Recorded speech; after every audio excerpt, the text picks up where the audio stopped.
Okay, we might make a start. We're just a few minutes after 6, and there are people online as well, so we'll make a start. My name's Sarah. I'm an independent facilitator for tonight's event. My role is to keep us on track and on time, and to make sure we answer as many questions as we can tonight. I'd like to begin by proudly acknowledging the Wurrung people of the Kulin Nation as the traditional owners and custodians of the land in which we meet, and pay my respects to their elders, past and present. I'd first like to invite Councillor Alan Whalen to welcome us all here tonight. Thank you.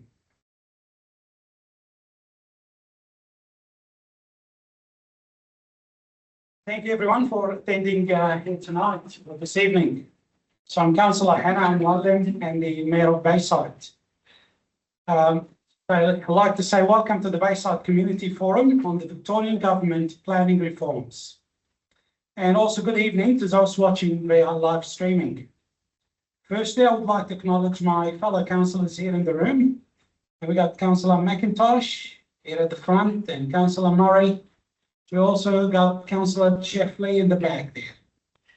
I'd also like to welcome state and federal MPs in attendance. We got James Newbury MP, member for Brighton. We got David Davis MP, member for Southern Metropolitan Region. Got Zoe Daniel MP somewhere here. I just saw her earlier. Hello, Zoe. And we also got next Joel Marlin-Tribe, the Chief of Staff of Zoe. Welcome. The purpose of tonight is to provide our community with the opportunity to hear about the proposed planning reforms and how it will affect our Bayside community. I've lived in Bayside for around 25 years now, and I've seen many of these changes over that time. So it's fair to say our street and Wall Street in Brighton was one of the streets to first experience the GRZ impact of street-level apartments. So there is no doubt that the scope of change foreshadowed by the Victorian government's planning reforms could have a significant impact on our beloved Bayside suburbs. That is why it's important that we prioritise collaboration and working together to ensure the best outcome for the community. Part of that journey is education. And as such, we have brought together a panel of planning experts to talk about what they know about the proposed Victorian government planning reforms and how these changes could impact our community. This is an apolitical planning forum focused on providing expert insights to the community. We will provide contact details for the local representatives at the end of the forum if you'd like to ask them any questions. Welcome to the panel and thank you for speaking this evening. We look forward to learning from your expertise, and I'm sure we will gain greater knowledge on the proposed reforms. Thank you.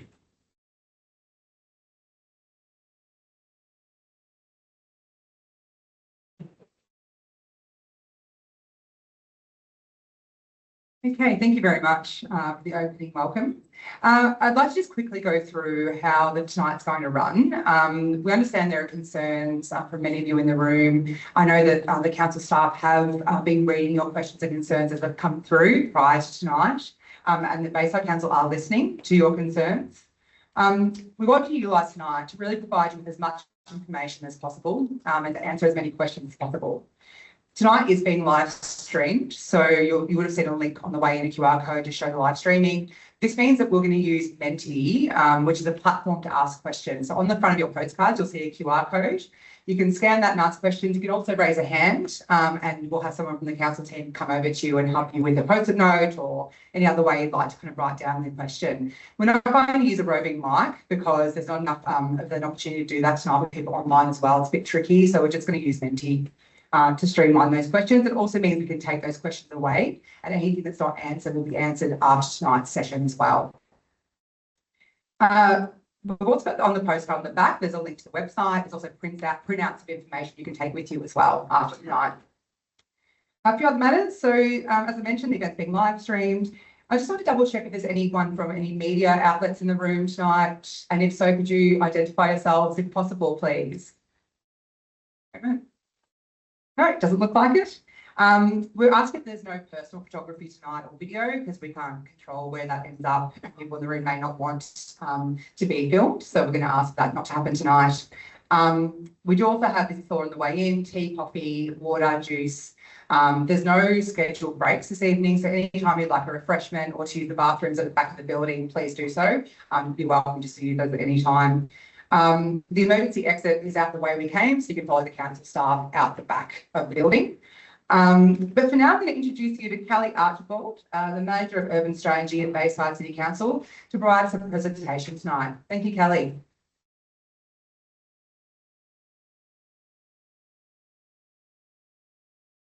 Thanks, Sarah. My role tonight is to provide a bit of an overview of the planning reforms agenda of the state government, talk about the implications for our Bayside community.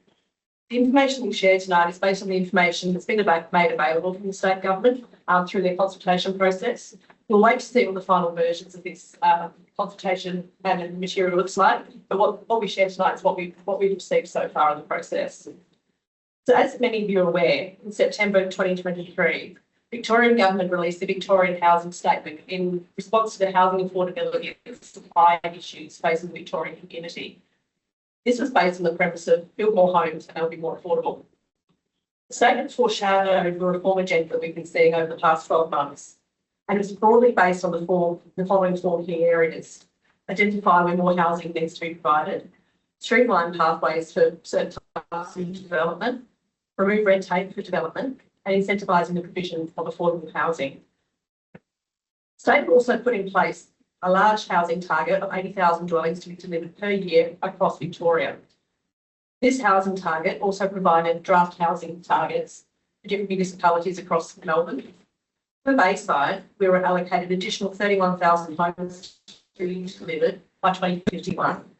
This is in addition to the 44,100 homes currently in Bayside. So, in terms of the individual reforms that have been happening, the state government has been talking to us about Plan for Victoria. So this is about turning our current strategic plan for Melbourne into a strategic plan for Victoria. This is intended to be the blueprint for how we roll out planning reform and plan for planning agenda across Victoria. In a conventional scenario, we could see this plan finalised before we get into the detailed planning reforms, changing planning schemes and introducing new controls. But in this instance, we're still waiting for the finalised plan for Victoria, whilst we're working through the detail of the other initiatives. Other things we're seeing are Res Code changes that have been proposed. So for those that don't know, Res Code is the provision in all Victorian planning schemes to prescribe requirements for siting and design of residential buildings. Target consultation to occur with some councils, but not all, and notably this hasn't been consulted on with the wider community. So the changes to Res Code government are talking to the industry about expansion of what we call codified or deemed to comply standards. So if you're not a planner, which most of you aren't, what this means is if the development meets a predetermined requirement, then decision guidelines don't apply. This means there's no scope for creative solutions to new housing that's coming to suburbs and trying to achieve a better outcome. And this also applies to objections. So when an objection is received to a permit application where a standard is already met, planners can't consider that element of objection. So it's greatly reducing the ability for residents to be able to make objections to developments. They've also talked about removal of native character requirements or greatly reducing them. This limits the ability for us to consider native character standards in an application, and it reduces the ability for us to implement our existing strategic work around native character and preserving existing character that we've got in the planning scheme. And another element of this is reduction of setbacks and overlooking minimum requirements. So these are all drafts that we've seen, and we're waiting to see what the outcome of that is.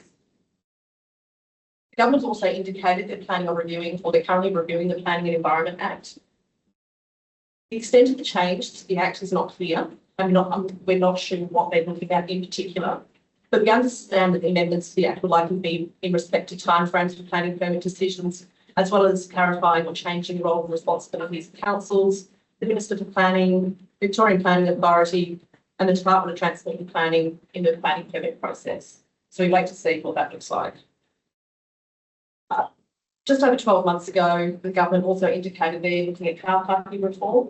So this is looking at removing minimum car parking requirements for developments where they're close to public transport and activity centres. And they flagged a maximum car parking requirement instead in some circumstances. So instead of saying you must provide a minimum of 2, it might be a maximum of 2, for example.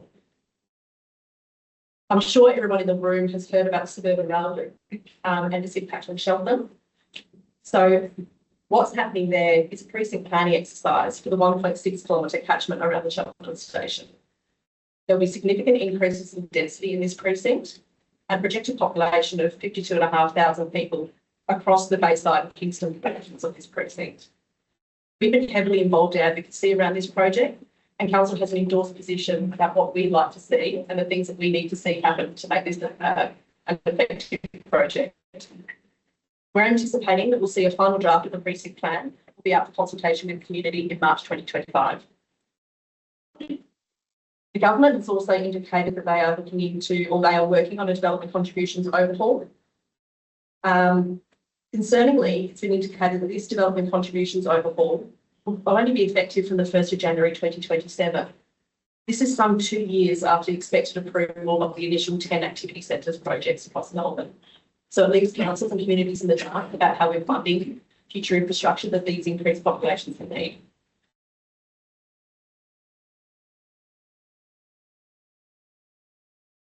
I'm sure everybody in the room is aware of the activity centres program. So just over 12 months ago, the government announced the 10 pilot project for the activity centres program. Moorabbin, or as we call it, Hampton East, is in one of those locations. So this is a program to increase housing across activity centres or with train stations across Melbourne. They've flagged this as a pilot program for the first 10 projects, and this will be used to then roll out across broader areas of Melbourne. So this was the government indicated this will be completed by December 2024. This has been undertaken in a fast-tracked environment. The VK has promised to work in a partnership with councils and the community. However, I think everybody would agree that there's been minimal consultation on this project.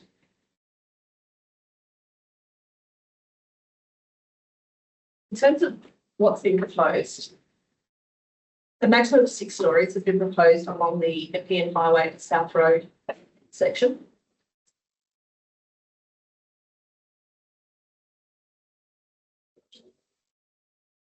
So South Road and Nepean Highway, 6 stories, with 5 stories in the residential transition area behind. So that's that lighter blue area. And in the very light blue, it's proposed to be 5 stories. What's interesting to note in this situation is they've taken council's adopted structure plan and increased the heights of that. But what they haven't considered is the impact on infrastructure and what open space and other facilities the community need to cater for that increased population. Council has an adopted structure plan, which we adopted back in 2016. What you'll see in that structure plan is very similar in terms of the way that we step down heights, but our maximum building heights are much different.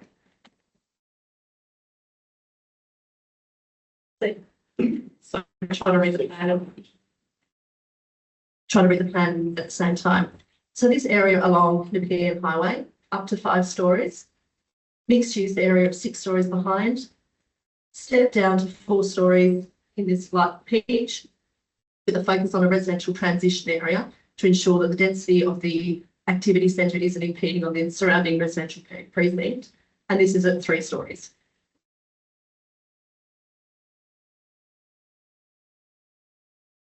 In terms of planning controls, during the public consultation period, there were no draft planning controls released to the community or to councils. Once the consultation period closed, councils were provided short time frames during the council election period to respond to some draft controls. In some instances, we only had 3 days to respond. What is proposed is a build form overlay in the centre part. So that's this light dark purple in the centre of the precinct. This is a brand new planning control. We've got limited information on how it works with existing planning controls. It talks about the focus of the provision of a high density housing without reference or consideration to other elements that make it a vibrant, successful centre. So one of our criticisms of the plan is that an activity centre is more than just having people living there. We need to provide retail areas, commercial areas, open space and community facilities to make them work effectively. This is all silent in the plan. The draft built form overlay, and I will stress this is just a draft, so we're not sure what form is left up. It exempts all applications from notice and review. So no one will be able to make an objection under the proposed draft controls to any plan and permit. What's most concerning is in the light purple around the core, which is called the walkable catchment zone. I think it's fair to say during the public consultation period, the implications of the walkable catchment zone were communicated to the community. So this extends approximately 800 metres around the activity centre boundary. It allows for increased height, minimum of 3 stories as a standard height, or up to 6 when you've got a consolidated lot and a wider frontage. The draft control talks to discouraging single dwellings and includes the consideration of underutilisation of a lot in an assessment. However, in this instance, only subdivision is exempt from notice and review. So you still have, under the draft, proposed to have people be able to make objections or make comment on draft planning permits.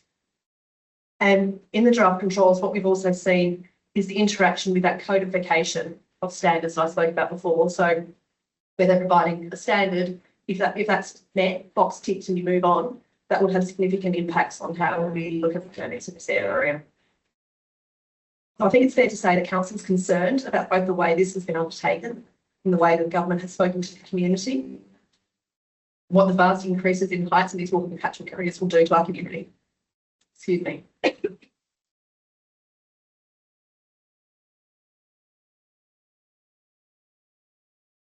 On Sunday, the 20th of October, the Victorian Government announced the next 25 of these activity centres. So these, from what we're aware, will be based on the program, and they'll use this pilot program template for rolling out across Melbourne. If you have a look at the map, there's significant coverage of Bayside that has been proposed to be included in this program. And we've done some rudimentary maths based on the planning controls, and it looks like up to 47% Bayside will be covered by an activity centre or the suburban rail loop.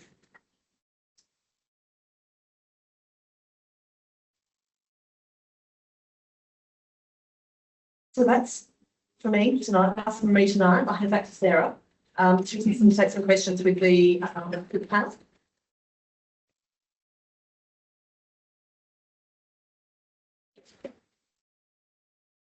Thanks very much, Carly. Lots of information to take in. We're going to throw to our expert panel now, who've been waiting patiently to share their expertise. I'm going to introduce, I've got everyone on the screen there, people will be aware of who's in the room tonight. I'm going to introduce the panel and ask a question to each of you to begin with. So you're welcome to use, as I said, the Menti code, or you can raise your hand and get a council staff member to come over and enable you to write down your questions at any point. So from now onwards, same for people online, please use the Menti code to submit any questions. So we're going to begin tonight with you, Terry. There's a microphone in front of you there. So Terry is a partner at Maddox and is a Law Institute of Victoria accredited expert in the areas of environment, land and planning law and local government law. His areas of practice include all facets of planning law, including areas of statutory planning and strategic planning, environmental law and planning scheme amendments. So question for you, Terry, to start off with tonight. Planning for density around activity centres and train stations isn't a new concept, but what's different about how the government are going about it through this program in particular? Thank you very much for that introduction and that question. It's important first to just underline something, and that is what you indicated, that activity centre policy has been in the form that it is today for some decades. That is, just broadly speaking, that the area in and around activity centres is an appropriate area to increase the number of dwellings that has a lot of efficiency associated with it. It provides vitality to the activity centre, and the extent of vehicle usage to get around is reduced. So it has a lot of benefits to it.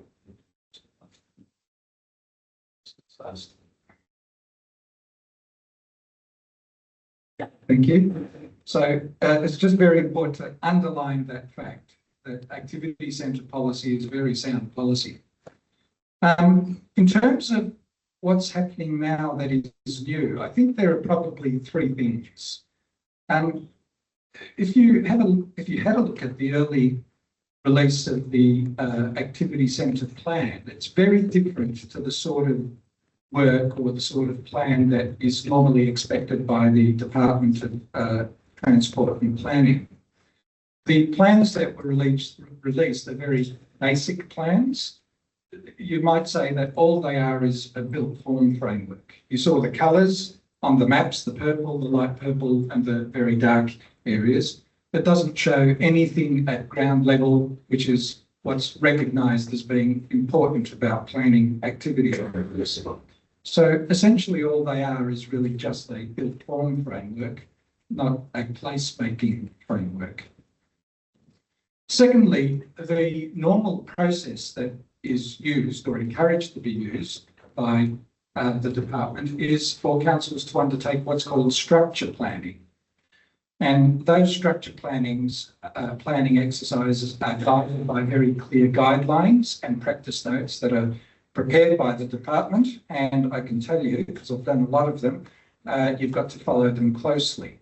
And if you do follow them closely, you end up with a very detailed and well-conceived plan that then goes through a planning panel process to iron out any issues or differences. So those normal structure plans are usually accompanied by various built form assessments, infrastructure assessment, population assessment, and the like. And I suppose the point of difference is that the early version of the activity centre plans that we've seen recently are a far cry from what you might see in a structure plan. And the third point of difference is that normally when you go through an exercise of planning an activity centre, what you get to see is what is proposed in terms of the planning controls.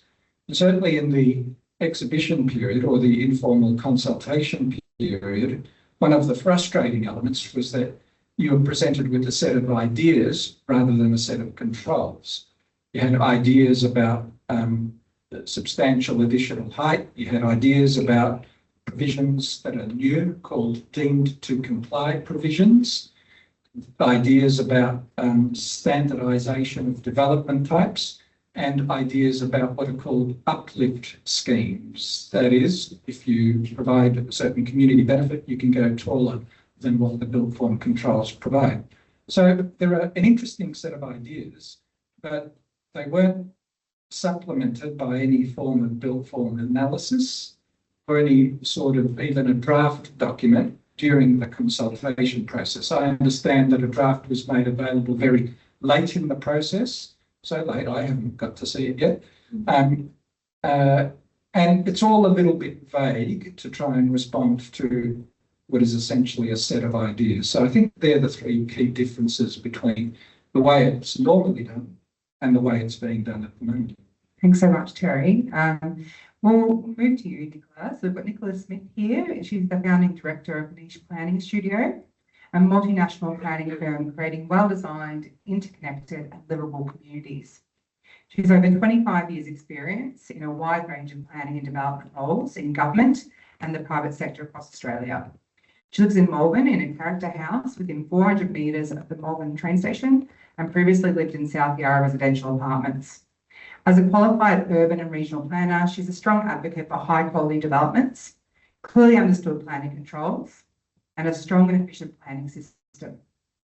She's held the role of National VP of the Planning Institute, Director of the UDIA Board, and sits on the South Melbourne Market Advisory Committee. We're hearing a lot about how the government needs to intervene because Melbourne isn't delivering housing growth.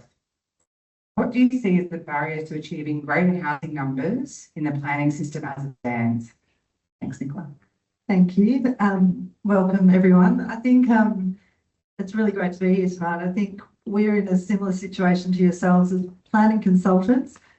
We are slowly getting access to information and like yourselves, we're trying our best to inform ourselves as well. So I will share with you what I know and what my opinions are, and hopefully that helps you a little bit.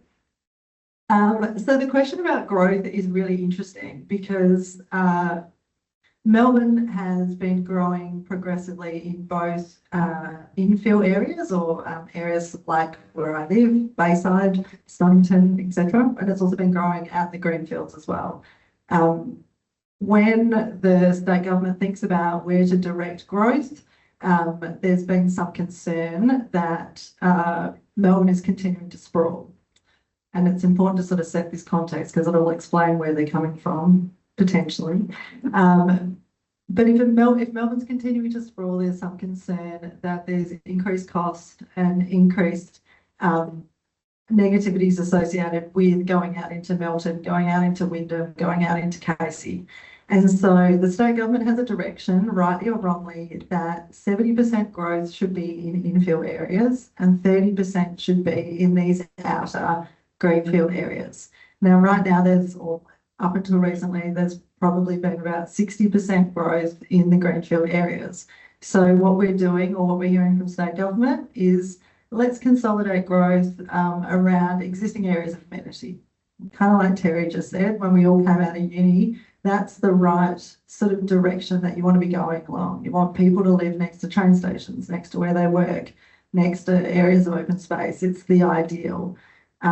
Not everyone necessarily wants to live in an apartment, and that's why you see that diversity of people choosing where to live.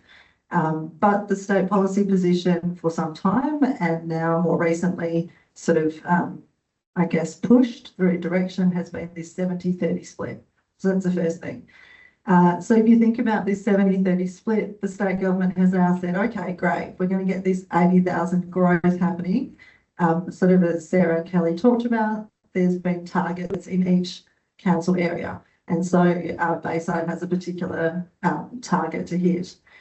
The question about why or how does our planning system, how is it maybe failing in producing those growth areas? I guess the first thing is it hasn't necessarily always been. We've been providing it in other avenues and there's been a redirection. And I think that's probably blue sky, big picture thinking. But when you get down to the statutory controls, there has been perhaps a little bit more conflict at a local level around state policy and local policy and controls and how they match up. For example, I'm doing a job in Geelong and the state direction says one particular growth target, the local policy says one particular height or particular site, and then the local council statutory planners have got a control that's a lower height. So often those kind of conflicts end up coming through Terry and going through tribunals and get questioned and tested, and they take a bit longer. And so a lot of the growth that we are planning for, or as planners we're getting permits for, aren't necessarily being approved as quickly as possible. So I guess government's having a think about how they can address that. Perhaps that's some of the reason behind some of the changes in controls. The other thing is that in my previous life, I was a developer for a couple of years, transitioning through planning roles. It's interesting to see how development and developers think about development sites. Right now, it costs about $2,000 a square metre to build a house, and it costs 2 or 3 times that to build an apartment. Sorry. So there are additional costs associated with building apartments. It doesn't mean that people, therefore, are necessarily going to come along and build apartments straight away. There's market and feasibility demands that take into consideration.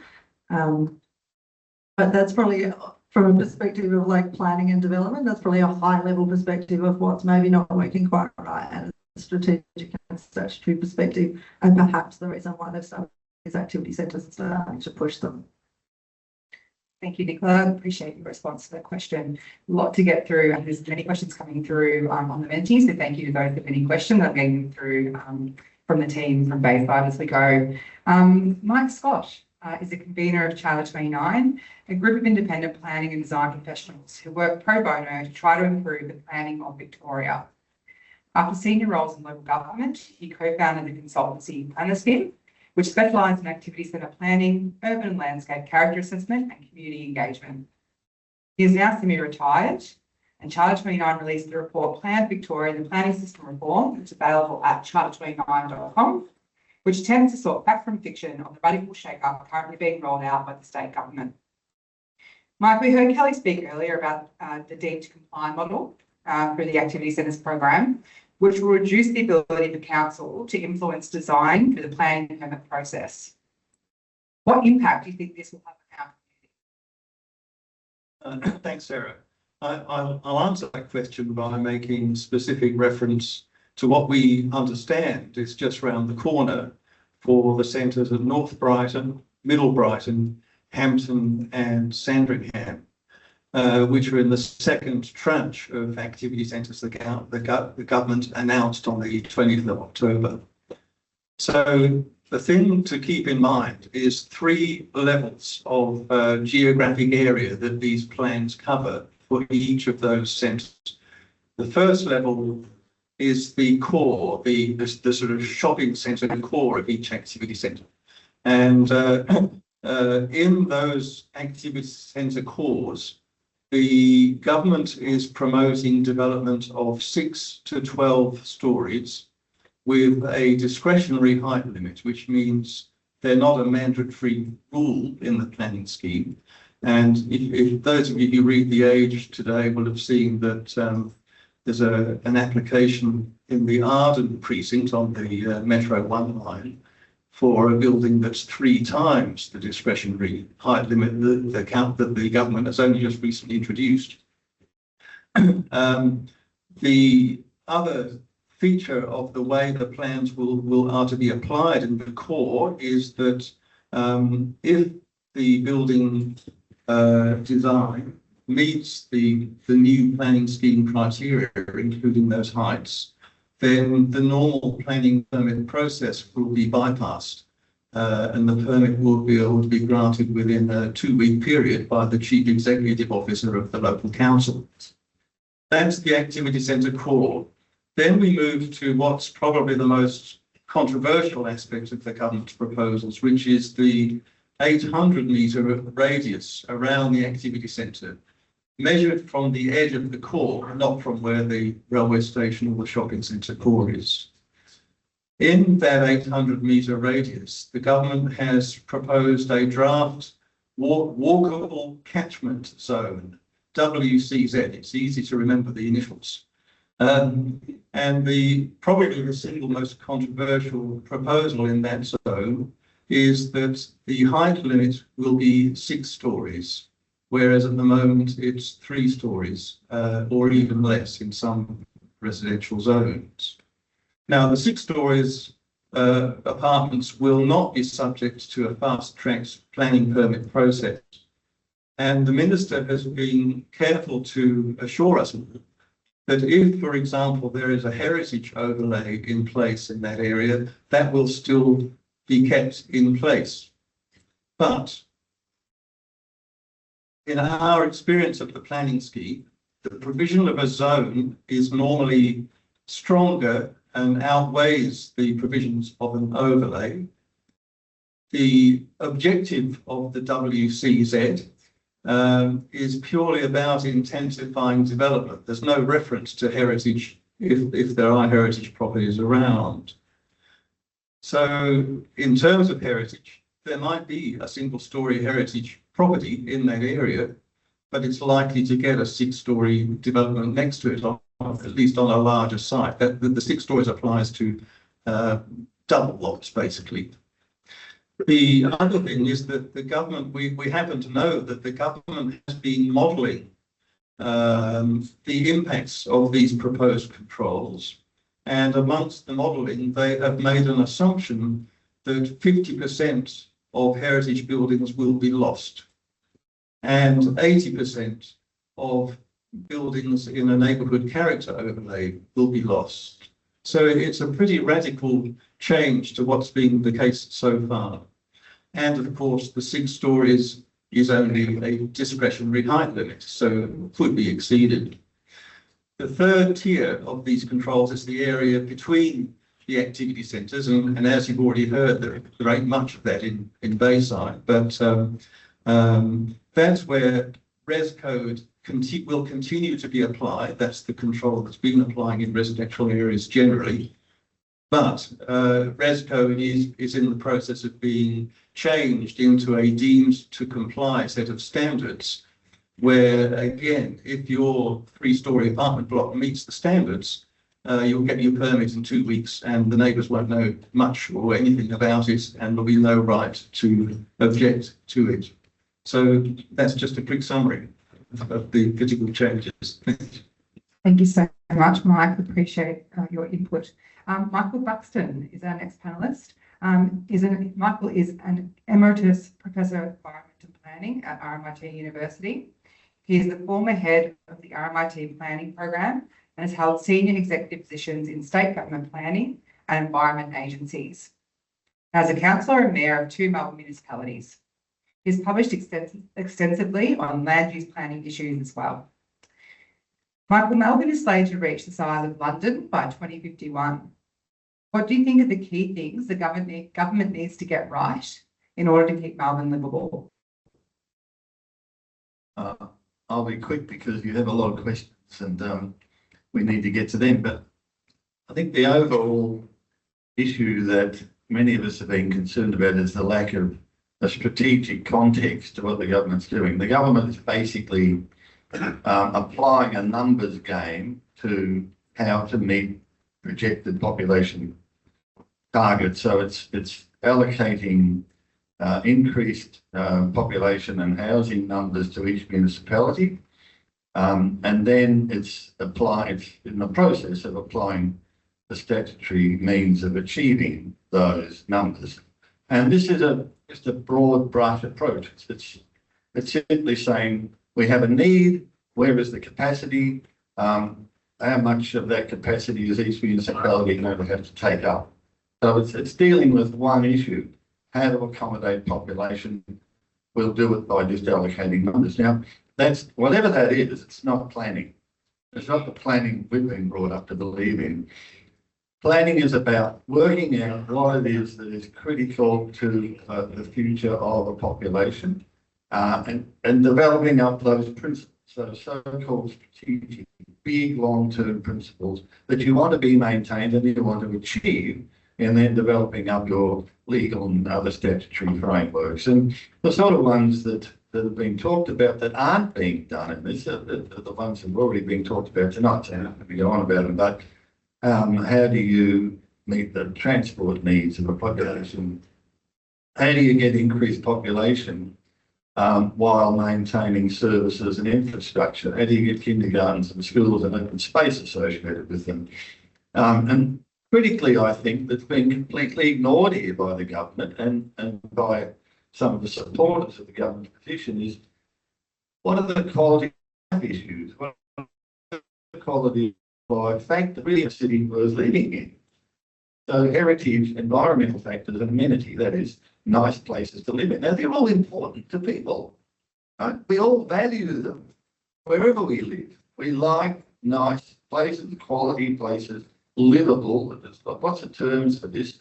And if we come up with a plan, if the government comes up with a plan that says we'll meet population targets, but we'll meet them by a radical, massive, vast program that involves the progressive, over time, demolition of hundreds of thousands of dwellings, existing dwellings, you're going to lose the heritage factors that make a city worth living in, right? That people value.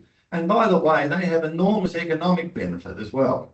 Just go and have a look at the cities overseas that benefit from heritage. They have incredible identity and benefits to us all by making us feel better about where we live.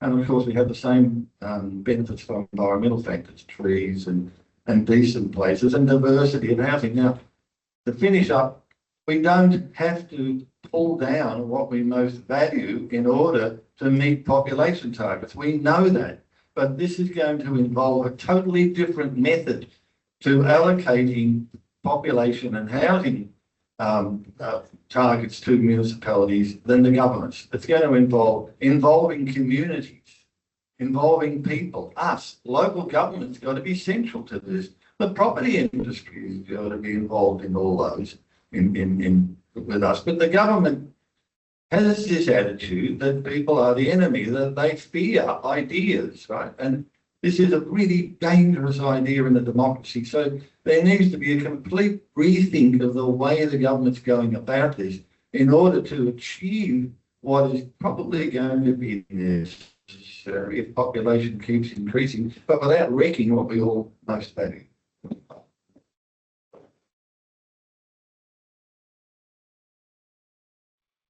So much, Michael. A wealth of information, experience, and expertise on the panel, and we appreciate everyone's input so far. Thank you.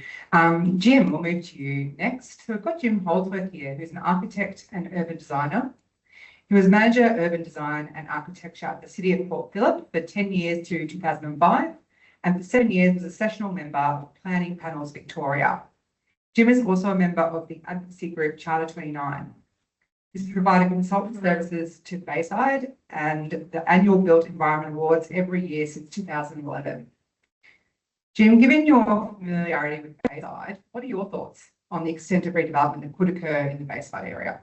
Yes, thank you, Sarah, and good evening, everybody. Sarah mentioned my involvement with this municipality in the annual Built Environment Awards. I've provided advice to council, guiding the jury on that process each year since 2011. And that's given me what I think is a unique opportunity or an obligation to some degree to really get to know this municipality. And I think what I've learned from that, well, there are a number of observations that I'd make. And I think they're common to other municipalities around Melbourne. But in terms of my experience of what I've seen, the way that this municipality has evolved over the last decade or more through my involvement with the Built Environment Awards, firstly, we all know that Bayside has a rich inventory of diverse suburbs and communities which are valued by residents and visitors. That's why you're here tonight. That's why you're interested.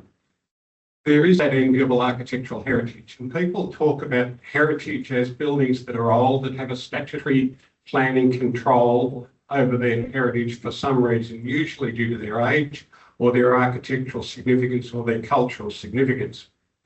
David Yenkin, the eminent planner, I think it was him who coined a phrase, heritage is the things we want to keep. They might not be old, they might not be buildings, they can be streetscapes, they can be communities. They are the things that are under threat with the policies that we're hearing about tonight from the government. We can see as we look around Bayside that there are areas of medium density as well as low density which respond to the demographic and the requirements of the community. This council has been very thorough and is continuing to undertake strategic planning work to allow increased density to occur.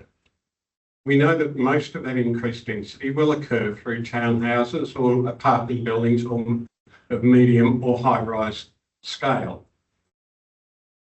That's happening now. We can see it around rail stations such as Hampton, Hyde, brownfield sites like the CSIRO site in Hyde, and there are other examples.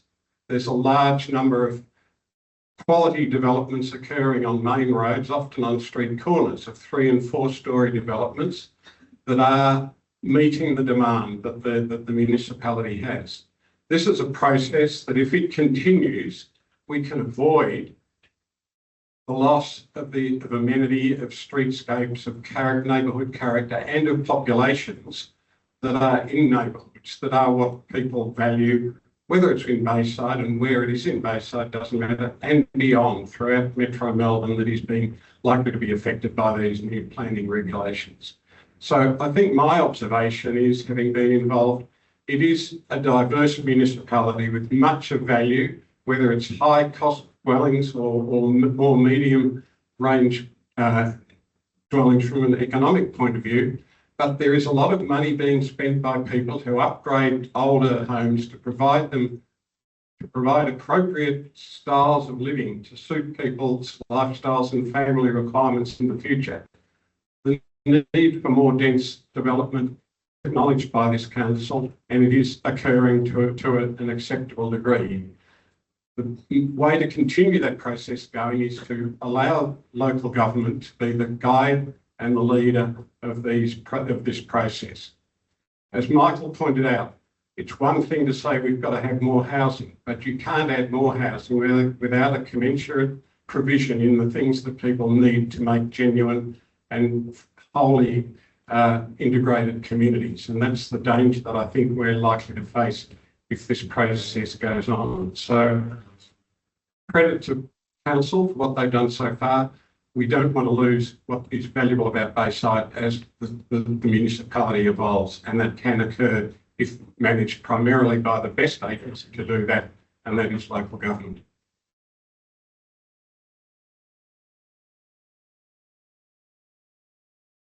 Thank you, Jim. Much appreciated. And our last panellist, Matthew, and then we'll move to questions. I can see many questions coming through the audience at home and in the room, so we'll get to those in a moment.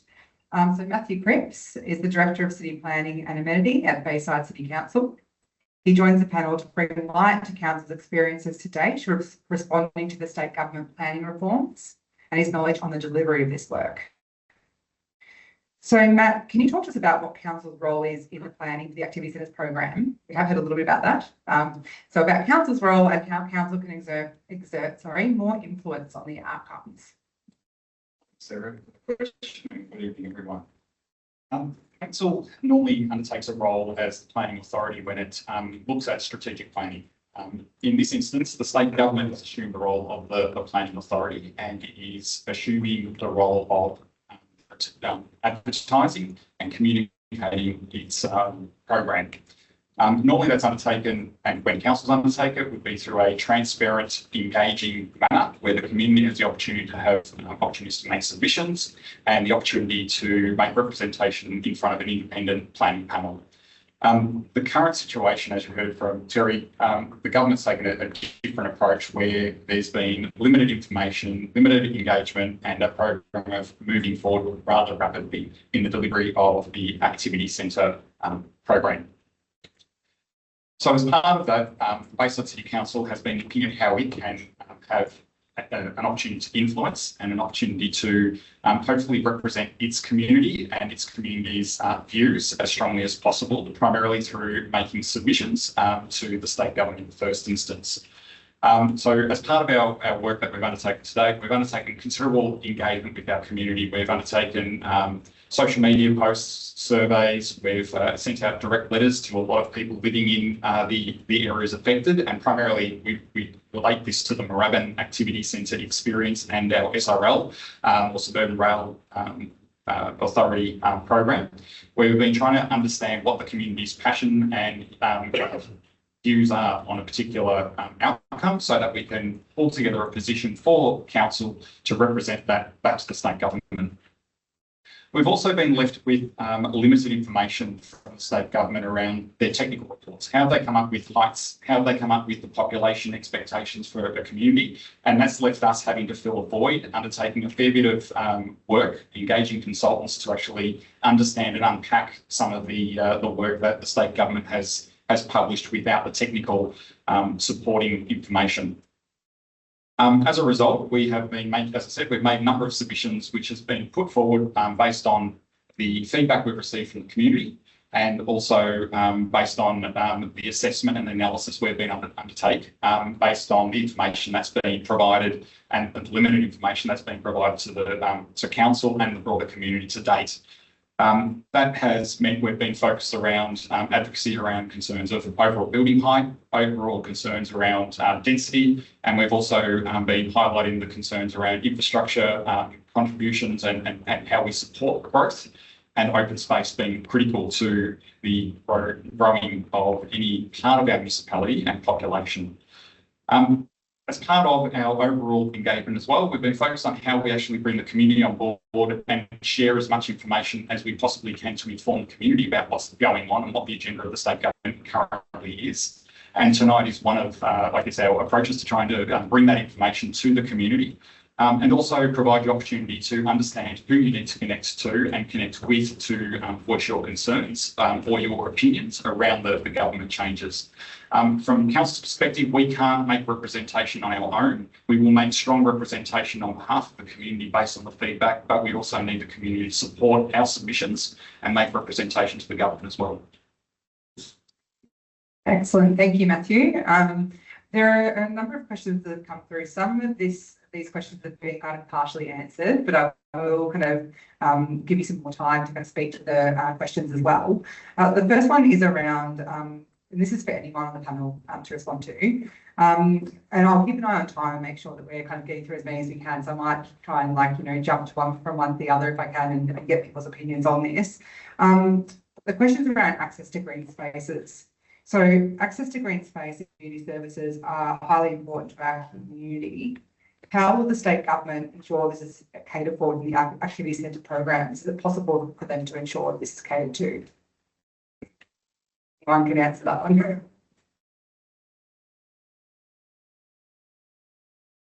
Thanks for that. And I think one of the key challenges we're finding at the moment is with the program that's been rolled out, there hasn't been a lot of detail around the approach to delivering a holistic structure of planned approach to our activity areas. What we have, as Terry indicated, was built form proposals, and it's been focused around delivery of dwelling densities.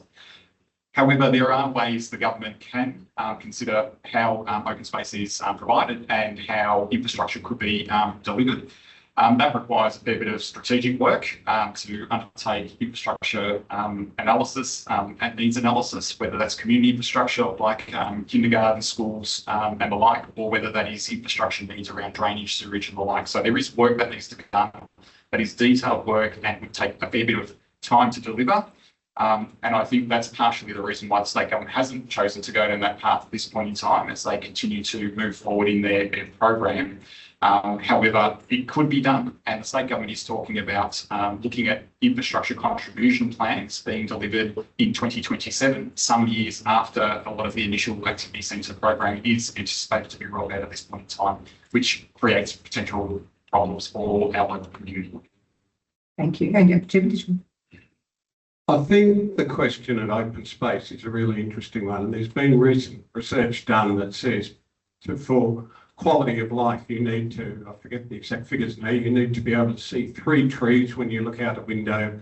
You should be within 300 metres of a public park reserve. I forget there's another, it's 330 and 300, somebody might remind me what that is.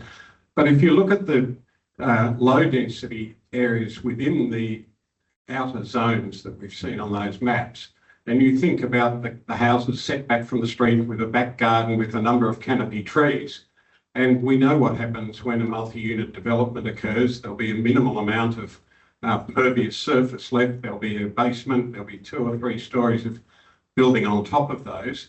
And that might replace one existing dwelling with 10 or 11 or 12 or thereabouts number of apartments. One of the consequences of that is the loss of pervious surface and the loss of tree cover. Whether that water off the roof will be collected and properly used, I don't know, rather than watering gardens. How will energy be collected off the roof for use within that property? Is that likely to occur? There are questions like that about additional traffic on the streets from when you multiply by 10 or 12 the number of occupants living on one particular site. With, as Matthew just mentioned, the increased demand on community services such as kindergartens, parking at local shopping centres, capacity of public transport, etc. So these are the spin-off impacts that are quite clear as to what they are, but very unclear as to how those issues are going to be resolved. Thanks, Jim. Nicola. Thank you. I was just going to say regarding structure planning, normally when the council gets involved in structure planning or as consultants, if we get a structure planning project to work on, when you're looking at the provision of new areas that have got density in it and you are looking at 5% open space, for example, and the increased number of houses, the increased number of people, therefore the community facilities, therefore bigger sewer, bigger water, therefore more jobs. You know, there's a whole suite of things that you think about when you're doing a structure plan. And that's normally what council does when they're looking at implementing an effective structure plan. They will consider that as a holistic piece. And I think our concern is that these new proposals don't include that level of detail, which is what the two gentlemen before have been talking about.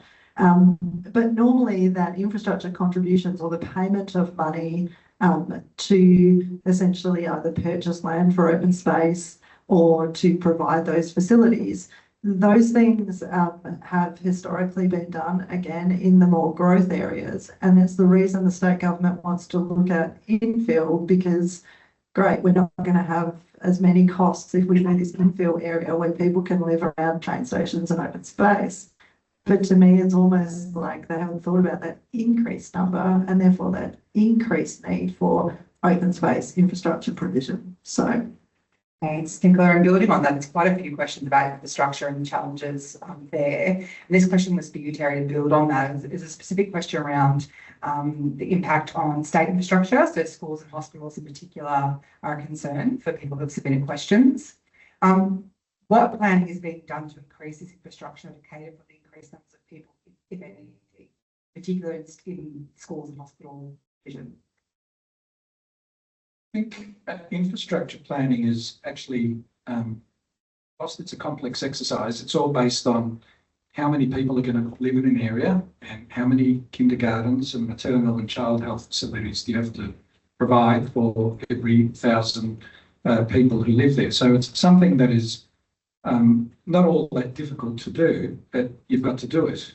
And one of the concerns that I've heard is that the built form frameworks that are being done are all about built form and not identifying places for parks, places for community services, places for employment and places for the range of services that a community needs. Local government provides some of those services, state government provides some of them, but the private sector also contributes a lot to those sorts of facilities, you know, doctors, gyms, all those sorts of things that we use. So all of that planning has to be done at the same time as the built form plan is done. That's when you get efficient outcomes. Otherwise, if you try and retrofit infrastructure into a heavily built out area, it's going to be very, very expensive to do. Thank you. And I'm just getting some further questions around infrastructure. We'll move to infrastructure again in a moment, but in the interim, there's a question for anyone on the panel to respond to. The question is, could it be said that the government is putting the interests of hypothetical future residents of Melbourne ahead of the interests of real current residents of Bayside?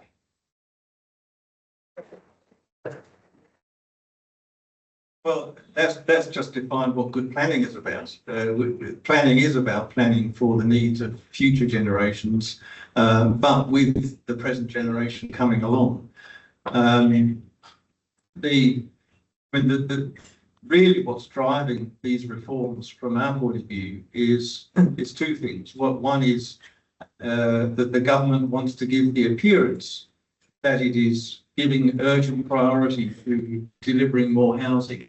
And I emphasise giving the appearance of doing that, because when you start to examine the measures that they're putting into place, it's not apparent at all that that will deliver a run of housing construction. I mean, there's so many factors involved in why the housing construction has declined since COVID, of which town planning controls are sort of 1/10 or even less of the factors involved.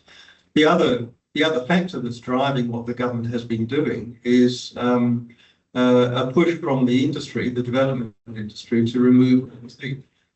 This is something that comes up every few years in the planning industry, that there's a push from the development industry to say, you know, let's get rid of these bloody planning controls so that we can get on and develop. And whichever government is in power tends to do those reviews without regard for why those controls exist in the first place. I mean, for example, why do we protect heritage? Why do we protect neighbourhood character? It's not just to annoy developers, it's because there are qualities of livability that we value. So that sort of push for red tape coupled with seem to be treating the housing crisis as an urgent matter seem to be the two main drivers of what's going on now. Thank you. Is anyone else want to comment on that? Thanks, Mike. There has been a note from the team, the Bayside team, that there's some hands up online. So just a reminder to use Menti if you are live streaming. If Menti is not working, there's an email address that you can send your questions to. It's planningstrategy@bayside.vic.gov.au. planningstrategy@bayside.vic.gov.au. That's for you, those of you online. There's a question here for you, Michael. What are walkable catchments? There's some questions around walkable catchments that are coming through. So what are walkable catchments? And what do you understand to be the reasons behind planning for such a wide catchment around each activity centre? Thanks, Michael. There is Steve Thorne, one of the members of Charter 29, would be probably better placed to answer this than me. But there was always a rough figure of 400 metres from an area of metre radius up to various documentation. The government's adopted that. The suburban rail loop radius is 1.6 kilometres. I don't really think that's overly walkable. So the idea of this notion of walkability is very fluid, and it depends on what it is that you're really trying to achieve. Do you really want an area that can move about easily? If you do, then you can't make that definition too broad. You can't think 1.6 kilometres is far too much. But the walkable catchment area leads to the big problem that Mike Scott and others and Terry have referred to. And it basically means that these 800 metre radius areas and, of course, sometimes the 1.6 kilometre suburban rail loops merge into each other, as you can see from the map that the council has prepared and that Charter 29 is prepared for its report. So they're so vast that they do become one large area that either almost moves in or doesn't move. So everything becomes walkable by that definition. And I think the government is using that as a way of promoting the fact that promoting the idea that these vast redevelopment areas will work for people. So it's part of I think it's part of the selling of the idea that we can all walk within them to whatever we need to get to. And it's an interesting notion because if you adopt that, then it's easier to sell because the government can say, look, they're trying to build walkable communities. But the interesting thing about that is there's no integration between that idea and the other elements of planning, for example, retail planning. So what we're finding in areas that have been to a re-establishment of traditional shopping centres. There's still places where you can go and go to a cafe, or you can get some personal services, you can get a haircut, you can get a coffee. But if you want to buy anything, you've got to get in a car and go to a big box centre or a bulky goods store or a mall. So these are not integrated walkable areas. Where are you going to walk? Right? If you're not walking to a shopping centre that you can shop in, then it completely undermines the entire notion that the government's trying to push onto us, that they're really trying to develop walkable areas. But there's nowhere to walk to if you've got to get in a car and go everywhere. This goes back to strategy. If the government, in doing their proper planning, has got to have the strategic principles. And they've got to consult with people and the various elements of have to merge it together. It's nonsense to have what they're proposing without, for example, a retail strategy. Charter 29, the policy group of planners on farms, has been together for 5 years, and we spent our first 4 years working on the growth areas, the green field development areas around the edge of Melbourne, and for all the rest of the government about walkable catchments. That has not been applied in the green field growth areas. You get off the train at Tarney Station. What's the first thing you come to? It's the big car park around the Bunnings. You go there and there's another car park once you cross the 6-lane highway where the shopping centre is. It's public. Thanks, Mike. I've actually both just answered some of the questions coming through already, so we're kind of getting through some of the other kind of content, but thank you for your responses there. There's a number of questions coming through. I know people are asked. The Bayside team are doing their best to kind of collate those questions that are coming through, and we'll move through as many as we can. There's one here for Jim and Nicola in particular. How can we include in the debate and discussion the needs and wellbeing of future generations? Young people are really struggling to buy or rent in this area. So Nicola or Jim. Sure. Okay, I think I'm the youngest on the panel, so we'll go there. Only just. So I have 10 staff in my office here, and they are the average age of about 26, probably, maybe 29. And a few of them live in apartments. And so they have they've been living in apartments and wanting to, or they've been renting in apartments and they've been wanting to buy a home. And I think part of your question was around how do you... Yeah, so how can we include the debate and discussion the needs and wellbeing of future generations? Yeah, okay. So there's two ends of the future generations. There's young, but there's also, you know, as we all grow older, we're all going to want different types of housing. So I think the idealistic idea of having different housing diversity around train stations so that, you know, maybe when I'm older, if I want to be able to use public transport and not drive, that's a great idea. But maybe if I'm a new immigrant and I want to live, you know, central, that's a great idea. So I think apartments can provide that solution to a diversity of housing or providing diversity of housing for people. But when we're actually planning and then developing, we've got to make sure that the apartment types that we're providing within activity centres are single beds, 2 bedrooms, 3 bedrooms, that you provide that diversity within the housing product. And the hard thing about that is similar to what I was talking about with the cost of construction and therefore the cost of apartments. So to buy a 3-bedroom apartment these days, as far as I can tell, is ludicrous.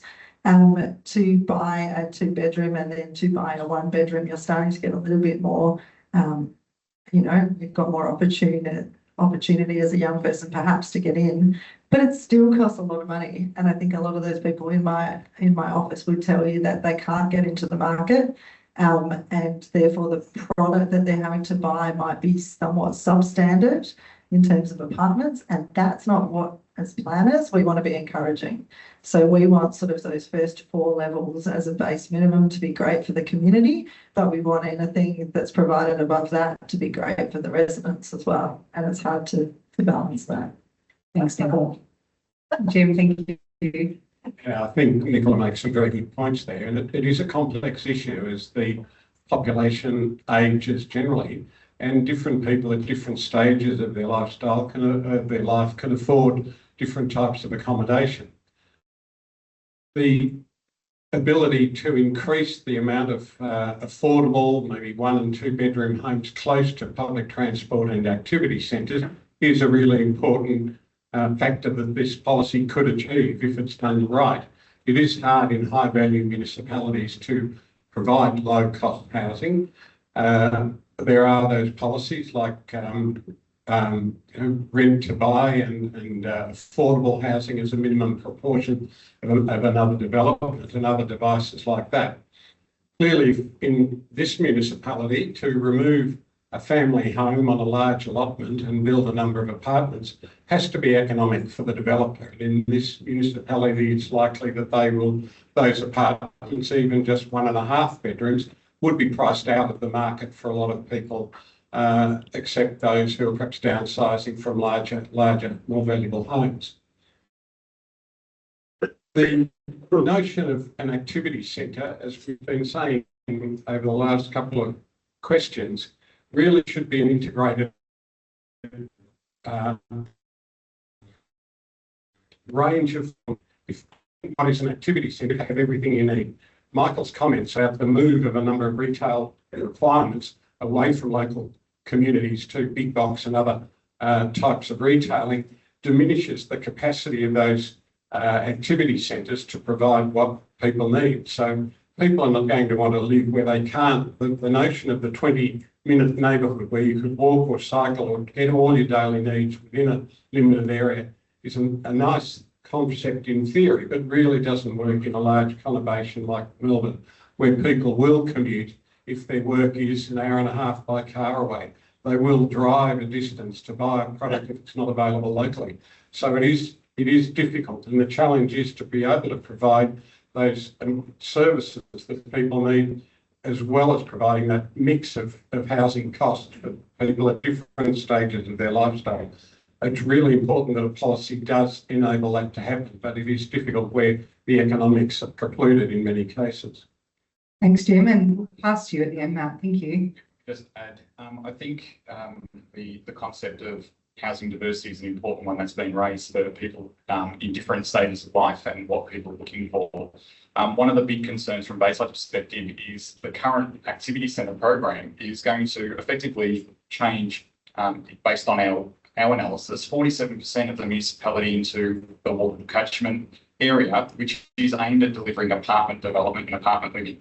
And so from providing choice and providing housing diversity seems to be, I guess, contrary to some of the planning, approaches state government is having for Bayside at this point in time. Thanks, Matt. And there's a number of questions coming through about housing affordability.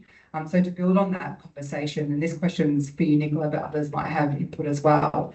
If the new residences in activity centres will be built by private developers, how can anyone ensure they're genuinely affordable in the numbers of residences needed? Good question. Great. Okay, so I think the main thing when I talk to clients, if we put that hat on, so when I talk to clients and developers are looking at buying a parcel of land wherever, and they do a financial feasibility, they're going to buy that parcel of land if they think that they can provide housing that they think they can sell, essentially. So if they think that there's a demand in that local area for a particular product, and I think similar to what we were saying before, probably in Bayside it might be more akin to downsizers. So if they think they can provide a particular product, they will do their numbers based on that product. If there's developer contributions that are in place at the time, they'll factor that in, they'll factor in their interest rates, etc., etc. And they will purchase that parcel of land if at the end they can see that there's a financial return. They take a level of risk to see if they can make the return at the end, because there's always a whole host of things that happen along the way.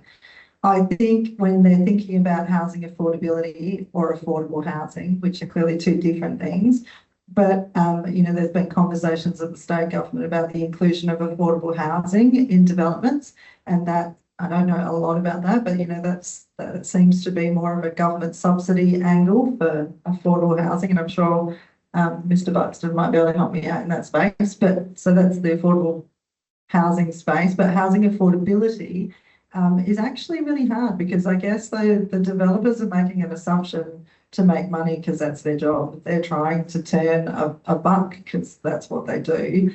I don't think any of my clients would mind me saying that.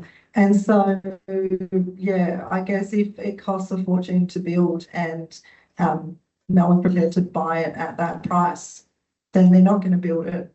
And if they do build it, perhaps they're going to sell it for a larger amount and people aren't going to be able to pay only the upper echelons of pay. That kind of answer. Thanks, Nicola. I think to build on that, this is for everybody.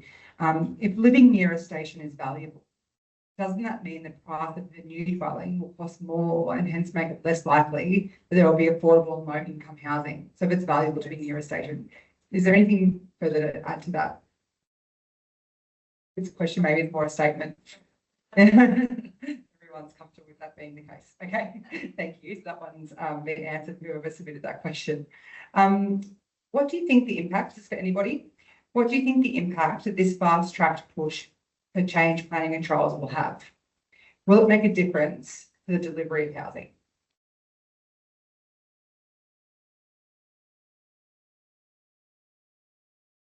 We, at the moment, as Terry said in his opening, we don't know the final form of the government statutory proposal. It's legal, it's new zones, it's height controls, and until they are published, we really can't, in a full sense, assess an answer to that question. It's a bit difficult. Maybe Terry would like to comment on this, but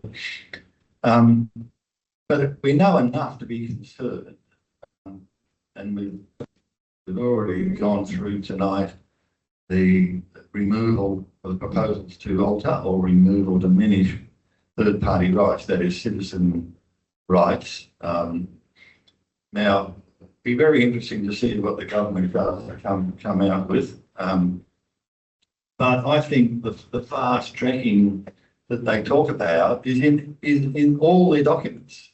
It's on their websites. The government rhetoric is all about removing red tape and fast tracking decisions. And what that really means is taking away the rights of residents and also doing their best to get councils out of the equation. And the government's said enough, I think, to make clear their intention to do that. Now, whether they go through with it, we'll have to wait and see. They were going to put their final proposals out in December. We're a week from Christmas, so unless they put it out on Christmas Eve, we're probably not going to know. It's more likely to be January or February, but we do know they're working on this. And I think they've got a really big problem, because I think a couple of months ago when they put this out, or they actually started this back in June, I think they thought that this would just go across quite well. Nobody would take much notice. And I think the government has been genuinely surprised. So when you follow through the Premier's statements and the successive statements on their key documents and their public announcements, there's been a progressive shift in the rhetoric, and they now talk about listening to people. They initially rejected all that, including excluding local government from the process. And this, I think, indicates that there's been a political response, certainly, from, and James Newbury's here tonight. I mean, there's been very strong political alternatives put forward. There's been huge public meetings. 450 people have been going to these town hall meetings. It's been half a dozen of these. And I think the government is genuinely surprised about the strength of the response. So that if it does happen the way they're proposing, then there's going to be fundamental alterations to citizen rights. And we go back a year ago when they put out two major amendments to what's known as particular provisions through new clauses in planning schemes. They actually spelt out in that they would, from the Future Homes program, remove resident rights and notifications, appeal, and fundamentally diminish rights of objection. So they've sort of nailed their colours to the mast here, and that's why it's going to be very interesting to see whether or not the response from meetings like this and other community and council and political responses is going to make an impact. But certainly rhetoric such as fast tracking means getting people out and local government out of the process as much as possible. And that's what we need to be looking for. Yep, Terry, thank you. There is the old adage that you can lead the horse to water, but you can't make it drink. And I think that with the property sector at the moment, it's there's a bit of a perfect storm happening. If you've noticed how much it costs to do anything these days, it costs a lot to build as well, as Nicola said. And I think that's probably one of the fundamental issues. It's not a planning issue, it's an economic cost structure issue that is pervasive, not just in Victoria, but throughout a number of the different economies that exist. The loosening of the planning controls, let's just remember in activity centres, in a lot of cases, there are already third-party exemptions, right? So people don't have a right to object at the moment. So is that new? Not really. It's being extended more, but it's already part of the planning framework that people in activity centres don't have the right to object. So the idea with the planning controls, I know it's being put as population targets, but it's really more about getting more capacity in the system so as to allow the growth that will occur in population, more space to have opportunities to test development proposals. That's as I understand it. Population growth, you can't plan to make it grow. It will grow at the rate that it grows. And the housing targets, I think, are really about saying there's got to be more space provided for more buildings, not necessarily that quantity of buildings. Thanks, Terry. Yep. There's one more comment on this and we'll move to the next. Thank you. I should have also added that the government has what's known as a development facilitation process, and that involves developers being able to make a direct approach to the Minister of Planning to remove local government and communities from the process. And there are increasing numbers of these coming in to the government or under one of these new particular provision clauses. And this is already happening, and you can look at it on the websites. There's websites which outline in great detail the deemed comply process, and it is happening. And this is even, I think, more insidious than anything that's being proposed, because it completely takes communities and local government out of the equation unless the minister decides to the contrary. Not the minister does, sometimes the minister doesn't. But where you have a separate track, as they call it, process, away from the normal process in planning schemes and under the Planning and Environment Act, we have a real problem. And as Terry said before, there are changes being envisaged to fundamentally change the Planning and Environment Act. Now, we don't know. I've been to the meetings where the government has outlined and intimated what they're proposing, but I'm certain that they are fundamentally, or they want to fundamentally change third-party rights and a series of other factors that have been in the Planning and Environment Act. So once you do that, you're removing rights of citizens and other important factors under planning schemes from the legislation, and that really changes. Thanks, Michael. Building on that question, that response actually is a question for you, Matt, and anyone else who might want to join in as well. The question is, the state government has changed the rules because Bayside hasn't delivered new housing solutions fast enough. If we don't like the state government's new approach, what's our solution to this problem? Thanks for the question. Bayside City Council, I think, has continued to deliver assessment on planning applications at a rapid rate. About 85% of our decisions are made within the statutory timeframe, and approximately 90% are generally granted a planning permit. So Bayside City Council has been actively supporting and considering good quality development where appropriately zoned under our current planning controls. As a side, I think it should be noted that in Melbourne, 450,000 dwellings have been approved by local government, which are currently unactive. They're live permits, which could be constructed, and the state government's narrative around Bayside or the local government sector not delivering opportunity for housing just needs to be clarified a little bit, because I think state government has slightly got the narrative wrong. We have been approving a lot of buildings and dwellings for our communities, not only in Bayside, but across the metro area. However, what we're seeing with the proposed controls that are being mooted at the moment is that if they are deemed to comply, Council will most likely be what is known as the responsible authority and be required to consider those planning applications. Council would still be able to make a decision, and there's opportunity for refusing those things in the planning processes where things do not tick the box in a deemed to comply scenario. But what it does propose is to eliminate third-party involvement. What does that mean? It would mean that if council were to take a position on development and refuse these things, it would be an argument at VCAT, Victorian Civil Administrative Tribunal, between and council, and not including third-party participation in that scenario.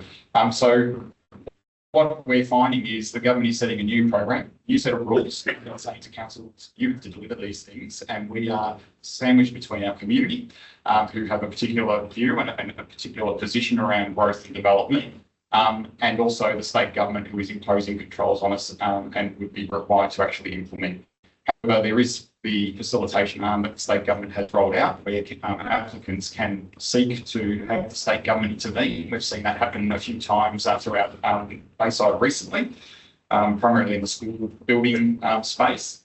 However, the question around facilitation is a bit of a question mark from our perspective. We're finding that the facilitation program is actually a lot slower than what local government is delivering for decisions, even if they go through a VCAT process. So it's an interesting proposition the state government's put forward, but I think there is a lot of challenges that lie within the detail of all these changes that are being proposed. Thanks, Matt. The next question, I'm conscious of time, so I'm moving through them, and we're getting through the majority of questions as we go. The next question is about heritage overlays. This is for anybody, it hasn't been directed at anyone in particular. Is applying heritage overlays to sections of our activity centres the best approach to navigate proposed changes, or does this risk jeopardising the heritage protection of existing properties? The answer is no. I don't think that's the way forward. Heritage overlays are applied where there is a proper assessment to an area, and that proper assessment discloses that there is what's called cultural heritage significance in those areas. And I think it's probably fair to say that around a lot of the activity centres, they've all been assessed and reassessed and assessed again. And unless somebody has missed something, it's unlikely there'll be new heritage overlays that are applied. So I don't think heritage overlays are the solution. That's a particular issue. I do agree with the point that was made earlier, I'm not sure by who, that if you apply new zones such as the walkable catchment zone or a building design overlay in an area that has a heritage overlay that applies, you've got to be careful about not causing an imbalance between the controls. If you put a heritage overlay in a capital city zone, you can expect capital city type buildings.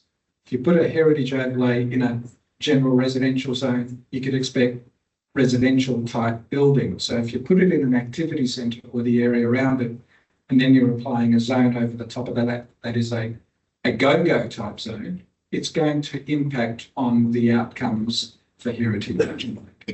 And I think that's not an arguable point. Thanks, Terry. Another one for you, mentioned about in this. So councils have limited capacity to resource studies and implement local infrastructure projects. How will councils be able to respond to these demands from the Allen government when bound by rate caps? Thanks for that question. It's a tricky one. But we know that through advocacy, through the current program, there are infrastructure contribution plans being mooted, and I guess from a council perspective, it's making sure that we're detailing what infrastructure will be required to satisfy the growing population and demand in our community, and advocate for the government to incorporate that into any overlays they might impose on activity areas. Now, that does mean that developers will actually be required to make a financial contribution. Ultimately, that gets passed on to future homeowners, which also adds to the cost of development. And so there is this challenge between making development affordable whilst also delivering all of the infrastructure and supporting, needs the community have, whether it be open space, schools, kindergartens, and so on, when you're working through an outcome for a community generally. Thanks, Matt. And Terry, back to you on a similar question around council and their role. What happens if a council does not meet the proposed requirements?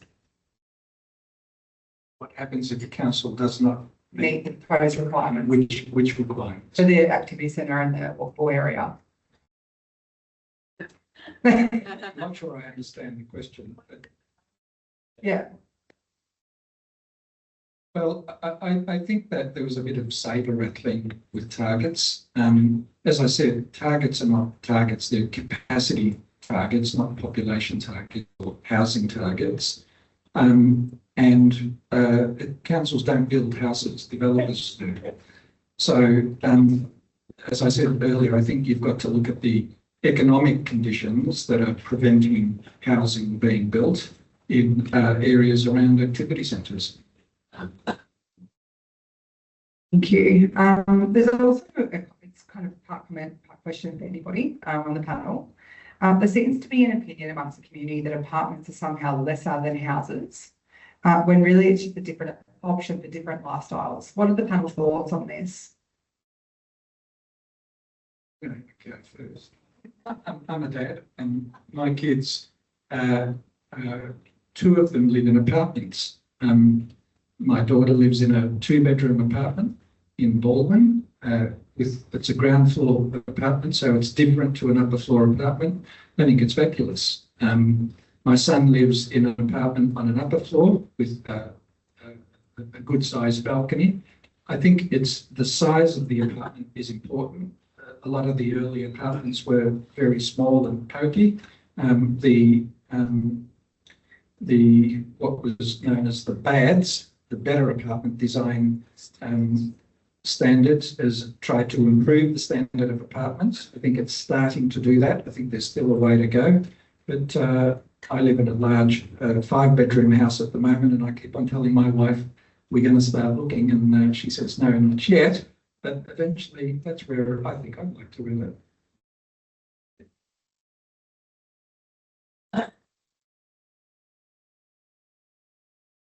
The question goes to the bigger picture of how do you house Australia's population, and where do they want to live, and where should they live, and where is it practical from an economic point of view for them to live.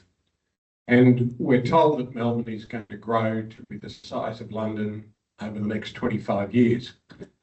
We could ask why, but if we accept that that is the situation, then the question is, where do those people live, and what is the way to house them, but also, as well as housing them, provide everything else that they need for a proper community and for good, meaningful lives. Melbourne traditionally has had 70% of Victoria's population within its boundaries, and that percentage has never varied through more than a couple of percent over the last 50, 60 or more years. We're not very good at thinking about alternative places for people in Victoria to live other than in Melbourne, whether in low density sprawl on the outer fringe up to 60, 70 kilometres from central Melbourne, Pakenham, Armstrong Creek, we've nearly joined down to Geelong now, or by intensification and added density within the established areas. Those are the questions that really the government should be thinking about, rather than just saying we're going to declare areas within the established area and nominate how many houses or dwellings have to be built in them, and let's get on with it and put the planning scheme aside to facilitate that. There are many other questions that need to be answered that the government hasn't really thought about. To go out to the outer suburbs, to the fringe areas, and see the nature of housing out there and the types of people who are living there, is to see one demographic: young marrieds, people wanting to start their families, buying a house. Most of what's available out there, there are a few townhouses, walk-ups, a very few apartments with lifts in them. They're mostly houses, single houses sitting on their own allotments. Those are generally of a very limited range of styles and types, because that's what the market offers. The market is not very good at offering modest dwellings on modest sites, environmentally efficiently designed and well serviced by shops, public transport and what have you. So there's a real disconnect with the way we're thinking about housing people, the growing population in this state. Melbourne is essentially a city state, or Victoria is essentially a city state, because Melbourne is at the centre of the state with radial road and rail connections. People can work from home a lot more now than they used to. The need to commute and travel to work has diminished. So these are the big ticket items that really are not being thought about in a strategic sense by our government. The activity centre notion is good, but where is the opportunity to make those activity centres real activity centres with local employment, shared offices and those sorts of facilities that we need to really make the activity centres work. But I think one of the things that we at Charter 29 have found, that there is not the policy, there is not the guidance, there's not the really smart long-term strategic thinking about how to house Victoria's growing population over the next 20 and 30 and 40 years. And to simply say we're going to change the planning rules within the established areas to facilitate much of that growth seems to be both short-sighted and foolish. Thanks, Jim. We've got a couple more questions to get through, so we'll try and make the most of our next 5-10 minutes. Another question for you, Matt. The area that we are living on right now is owned by council. Oh, sorry, the area that we are in right now is owned by council. It is included in the walkable catchment area and identified for potential development. Can this area be developed? So what I'm understanding is that you've got a property which has been identified within the walkable catchment at the moment. The current planning controls allow for certain development outcomes to be achieved on the site. What that is would depend on the current zoning. However, if the new walkable catchments are applied as per the state government's proposition, it's likely that you're going to find that there is greater opportunity for a greater intensity on that site. Most of our residential area throughout the municipality is zoned native residential, which limits buildings to 2 stories in residential construction. With the, as we've heard, the walkable catchment zone, depending on the size of your lot, would allow that to be constructed up to 6 stories. So, yes, you can develop the land now, most likely, and the future changes would actually allow for a greater intensification. There's a follow-up question onto that. Do councils have the ability to say no to increased density as we are at full capacity? What powers do local council have in this space? So council has the ability to assess planning applications and make decisions based on its response to planning controls. It's not purely based on we're full or it's the densification is too much for a particular area. It would be based on how a proposal responds to a large amount of criteria in terms of setbacks, amenity outcomes, open space provision and the like. So council has the ability to refuse planning applications based on criteria that are set out in the planning scheme, but it's not on the basis of purely saying, sorry, we're full and there's no more opportunity for housing to be delivered here. Thanks, Matt. This is to anybody. This next question. What are the consequences of having a new developer contribution commence on 1 January 2027? I'll start and then I can hand over to any of the other panel members. So a developer contribution requirement places a financial burden on every property that's developed. There are many different ways of that being applied. There has been suggestions that the fisherman's bend approach where there is a financial charge per dwelling, and I think that's around $25,000 is, sorry, 34, thank you, Terry. It's obviously CPI has seen that grow over the few years. But that it would be then a charge based on the development and then applied to a set of infrastructure outcomes within the community. The one challenge for council specifically is the fact that often developer contributions do not cover the full cost of the infrastructure that it is to be delivered for. Sorry, I've said that right. And so therefore, and this goes back to the earlier question, there is an issue of council being burdened with shortfall to deliver infrastructure that has been specified within infrastructure contribution plans.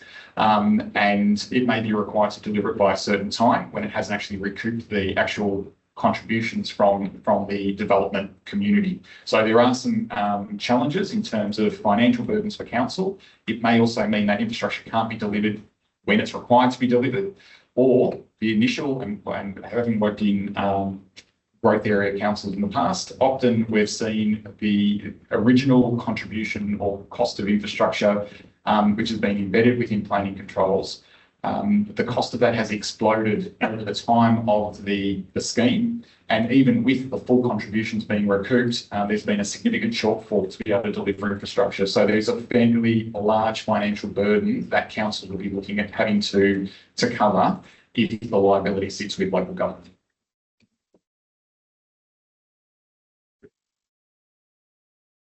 Councils at the moment charge levies for public open space. A number of councils have their own development contribution plans and charge levies for development to contribute to community infrastructure.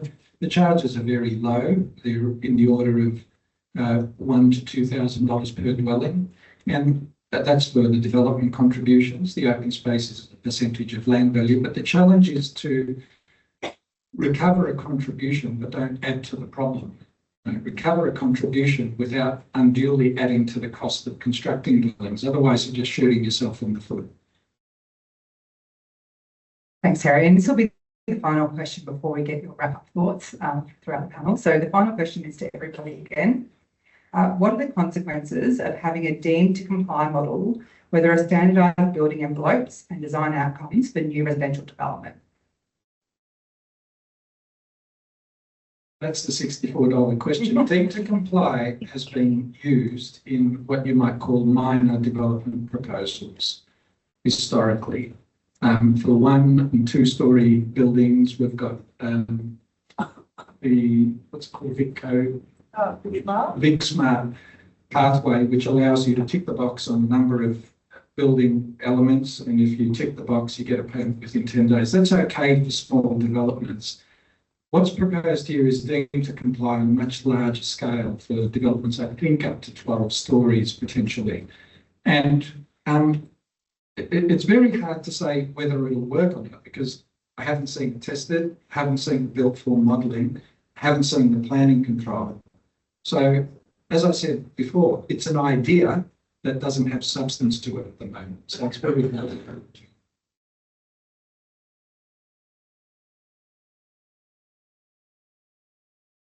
Deemed to comply is one of these technical terms somebody thought up to confuse everybody. So if we look at Res Code at the moment, there are a set of objectives, there are a set of standards you can object in clause 55 in the planning scheme and Res Code, you can object, and then the council assesses that and makes a decision. Deemed to comply is substituting a process similar to that, and that's actually being proposed, substituting the Res Code for deemed to comply. But as we're all saying, that notion is being proposed to be transposed to the other zones in the activity centre approach. So deemed to comply simply substitutes that kind of process which involves a permit and an assessment with a set of standards. If the applicant meets those standards, and they're outlined very clearly for the development over 5 stories in the clause called clause 58, and for the Res Code standards clause 55. If the development meets the standards in a deemed to comply code, then it's a ticker box process. Basically, the council's job is to assess the development application against the standards, and if the developer meets the standards on whatever they are, height, lighting, ceiling height, and for the whole series of them. And the council really has to approve. The council can say no, but it's going to get rolled in PCAT. So the council must approve it. So deemed to comply with means it meets the standards. It is deemed, that is, said to comply with the standards. And the standards are outlined, and it excludes residents. And it excludes any significant role for the council, unlike the current situation. And by the way, this is the approach that was proposed from 2005 on under the Development Assessment Forum. So a property industry approach, working with governments to change planning schemes, increasing these to what's called code assessed or deemed to comply standards. And what we're receiving now, what we're seeing now in Victoria under these proposals, has been pushed and pushed and pushed for 20 years. It's been adopted to varying extents in New South Wales and elsewhere across the country. And it's all designed to exclude residents, third parties, and to minimise the role of councils, if possible, exclude them. So that it just becomes a ticker box process. And this is, it's anti-democratic. It really fundamentally attacks our whole notion of what it is to have a participating citizen. Thank you. I think Matt at the end. Just wanted to add a couple of comments about the proposed model. We've seen it in the past, a bit before my time, but in the 1960s, we had building envelopes that were effectively a tick box approach. And during that period, walk-up flats, the six packs, were commonly delivered. So the big concern around deemed to comply and the government's current proposal of stripping out character from planning assessments through RESPO is dumbing down or simplifying planning outcomes, which has some really great concerns for council and I think the wider planning industry, that we may be moving back to a period of 1960s quality built form outcomes where third-party involvement gets stripped away. And so I think that's one of the big challenges we're faced with the current series of proposals coming from the state government. Thanks, Matt. And Michael, your point actually, before we get you all to wrap up, your point actually relates to a question I think would be great to be able to talk to before we get your final thoughts. The comment or question is, as a concerned resident, what should we do next? Anyone respond to the other panel? From council's perspective, the options are quite clear to our community. You have a number of political representatives who you can advocate towards, and I'm sure that our current local members will be welcoming of any suggestions or views to advocate on your behalf. But I think also direct representation being made to the Minister's office, the Minister for Planning, and also to the department are, I guess, the best way forward for the community to really highlight your concerns. Council will continue to advocate and continue to communicate as things progress and we get more information. And so we'll be looking for your input and your views. But from my perspective at this point, your best course of action is to look at how you can make representations direct to the state government, who are currently the agency and the authority rolling out the proposed changes that we're dealing with. If by any chance you want more information, you can have a look at the Charter 29 report on the Charter 29 website, www.charter29.com, www.charter29.com. Thank you so much. And we're going to move to you, Terry, and we'll move along the panel for some final thoughts. Can you start with your thoughts on the state government reform program to the Bayside community? So we're going to do about a minute or so each, bit of a rapid fire final thoughts on the state government reform program. Well, I think the challenges for housing are very large. I think the reform of planning has got to be one part of the solution. But I think that in reforming the planning process, you've got to be careful you don't throw the baby out with the bathwater in some way. I empathise with you all because I've had 18 months of being fatigued and exhausted by a constant state of change in planning. I became a planner because I think we should be able to balance competing objectives. I think having people living around train stations and amenity and employment is a great idea, but I don't think we need it blanketed across everywhere. I think there's great strategic sites that enable us to still balance heritage, character, etc. And I think that's important. One thing we haven't mentioned tonight is a thing called Plan for Victoria, or it may have a more sexy name by now, but it was meant to be released this month and may still be released this month. That is the state government's new planning strategy for the state. And it is in fact intended to be the umbrella for all the detail we've been talking about all this evening. And I'll just make the simple point that this is strategy following implementation. If the actions have been decided, then the strategy gets written, and it's a bit like the tail being, wagging the dog. It's the cart before the horse. I think just a final comment that the scale of the proposal is massive. We are really talking here about the potential redevelopment of a huge area of Bayside, but also of the established metropolitan area. And this is most unusual for a Western city. It happened in the 19th century, but it really hasn't happened very much in post-war Western cities, except for the ones that were reconstructed after they were bombed. Now, I think it's most inappropriate that we are rebuilding a city that has never been bombed. We should value what we've got and build on it and ensure, though, that we meet other targets. And what this really means, I think, is the government should be asked to pause. It really needs. And the only way to do this, normally you would expect this through government would set up proper processes. Under planning scheme proposals, there would be an opportunity to contribute. Now, we know that the consultation has been token and minimal and ineffective.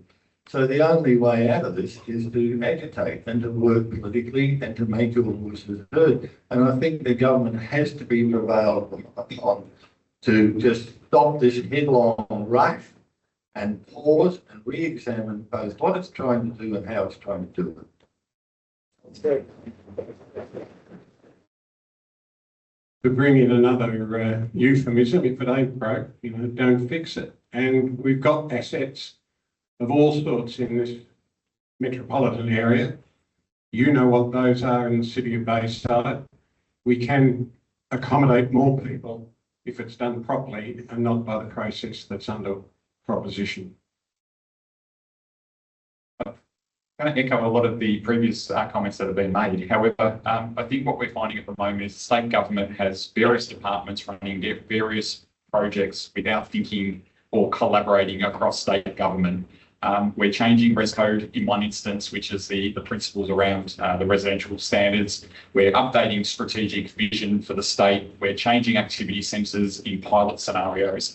And none of this is being done in a coordinated space. And none of it's being done with the technical supporting documents being available to the community. And so I think, as we've heard, we need to have a pause so that there is the ability to have a strategic approach and a clear understanding of how all of these changes integrate, an opportunity for the community to engage and hopefully get a better balanced outcome opposed to the cookie cutter approach that seems to be currently being rolled out by the state government. Thank you. I was just going to say round of applause for our panel, but everyone is already ahead of me, so thank you. There's